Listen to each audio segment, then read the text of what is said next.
Yan mga bro, so magandang araw sa inyong lahat. Muli maraming salamat sa Diyos sa panibagong pagkakataon na ipinagkaloob sa atin para po makagawa tayo ng mga panibagong tutorial patungkol dito sa ating mga motor.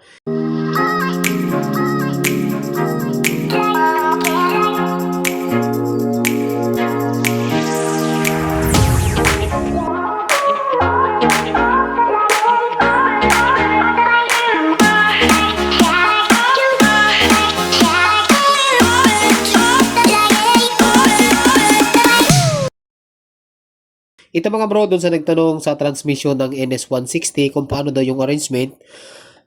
Tama-tama, meron tayong ginagawa ngayon mga bro. So, meron tayong pagkakataon para makapagbahagi sa inyo ng kaunting kaalaman. Ito po yung transmission assembly ng NS150. Okay, so mabilisan lang to mga bro ah. So, ang tanong, hindi ko na i-assembly ito. Sasagutin ko lang yung tanong kung paano ang posisyon ng mga gear ng NS150. So, bunutin natin to. Tanggalin natin to. Shifting fork. Ayan. Tanggalin natin to. Yung shifting fork mga bro, yung pin natin may spring yan sa 150 ano. Ayan. Tanggalin lang natin. Ayan. So ito yung fork. Ayan, halos parehas lang din ng 135 to. Tapos ito yung fork. Tanggalin natin tong ano, shifting drum. Okay. Tapos ito yung mga fork natin. Ayan o. So, meron kasi nagtanong, hindi ko na ito ipapakita kung paano natin ibalik ha. So, meron lang kasi nagtanong kung paano daw yung posisyon ng transmission natin.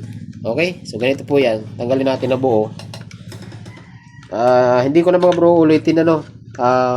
Panoorin nyo na lang ng maigi. Okay. So, dito tayo sa input shop mga bro. Okay. So, dito tayo sa input shop.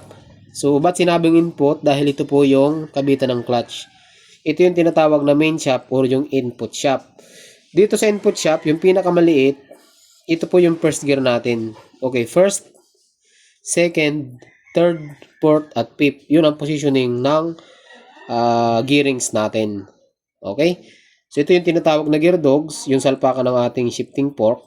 So, pagbali mga bro, ito, hindi nyo kayang tanggalin yung primera niya kasi nakapix siya dito sa shafting natin. Ito, meron tayong washer dito. Ito yung muntik na masira kasi nasira yung needle bearing niya. Okay, meron tayong washer. Okay, at meron tayong gear.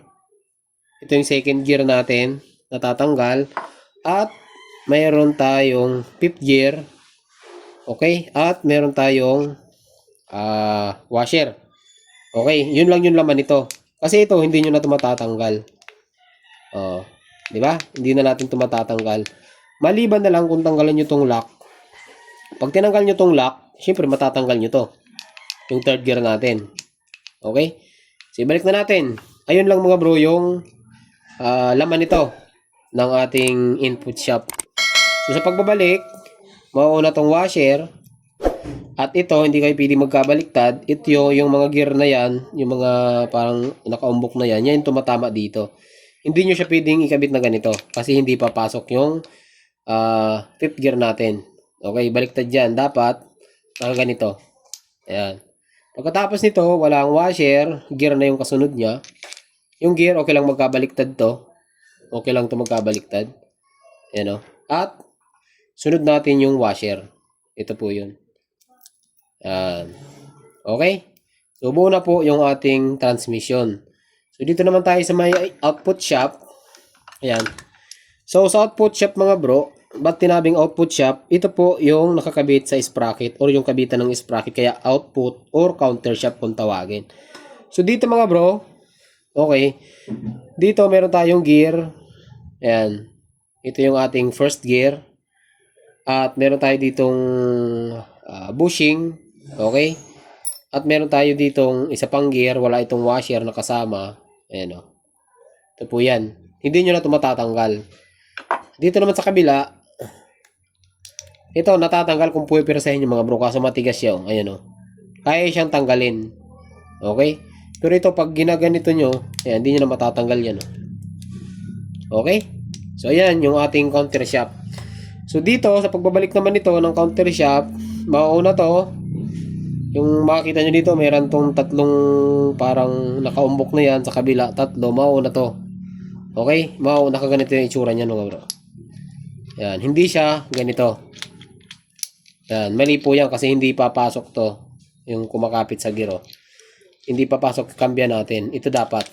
Ayan, ganito dapat. Okay, so pagkatapos niyan, meron tayong bushing. Ayan. Bushing. Ayan, ayun na pumasok. At meron tayong first gear. Dito merong washer, baka naiwan. Ito, naiwan niya. Ayan o. Ito yung washer. Dito po yung nakakabit. Okay? So, ayan mga bro. Ganun lang yung ano natin. Ganun lang yung posisyon ng ating mga bearing o yung mga gear. Okay? So, hindi ko na ipapakita sa inyo mga bro yung pagsasalpak natin ito kasi ibabalik na natin to. So, hanggang dito lang po yung video natin. Sana meron kayong natutunan. At kung meron pa kayong gustong itanong, i-comment nyo na lang mga bro at sasagutin po natin yan. So, hanggang dito lang. Magandang araw sa inyong lahat at ride safe po palagi.